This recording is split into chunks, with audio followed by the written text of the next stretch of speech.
ভাত খেতে খেতে বোর হয়ে গেছি জানো তো, ভাত খেতে আর মোটেও ভালো লাগছে না। তো আজকে ভাবলাম অন্য কিছু বানাবো।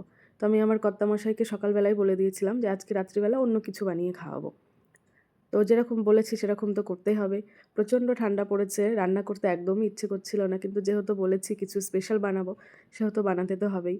তো ফটাফট চলে গেলাম রান্নাঘরে, যে আটা মেখে রেডি করে রাখলাম। তারপরে আলুটা কুকারে দিয়ে সিদ্ধ করে নিয়ে পেঁয়াজ দিয়ে, লঙ্কা দিয়ে, লবণ দিয়ে সুন্দর করে স্টাফিংটা বানিয়ে নিলাম। বানিয়ে নিয়ে সুন্দর করে সেটা ভেতরে ভরিয়ে নিয়ে তারপরে এই যে বানাচ্ছি আলু পরোটা। তোমরা তো বুঝেই গেছো কী বানাচ্ছি, অবশ্যই তোমরা আমার থেকে বেশি এক্সপার্ট, সেই জন্য তোমরা অবশ্যই বুঝে গেছো। আলু পরোটা বানিয়েছিলাম, আর তার সঙ্গে আলু পরোটা দিয়ে খাওয়ার জন্য বানিয়েছিলাম টমেটোর চাটনি। আমার অলওয়েজ আলু পরোটার সঙ্গে টমেটোর চাটনি বা টমেটোর সস ভীষণ ভালো লাগে, আর অন্যান্য পরোটার সঙ্গে খেতে আমার টক দইটা ভীষণই ভালো লাগে। দেখো এখানে নিয়ে নিয়েছি গরম গরম আলু পরোটা, তার সঙ্গে টমেটোর চাটনি, আর নিয়ে নিয়েছি রসগোল্লা। এটা আমার জন্য না, থালা সাজানো, এটা অন্য কাউকে দেবো।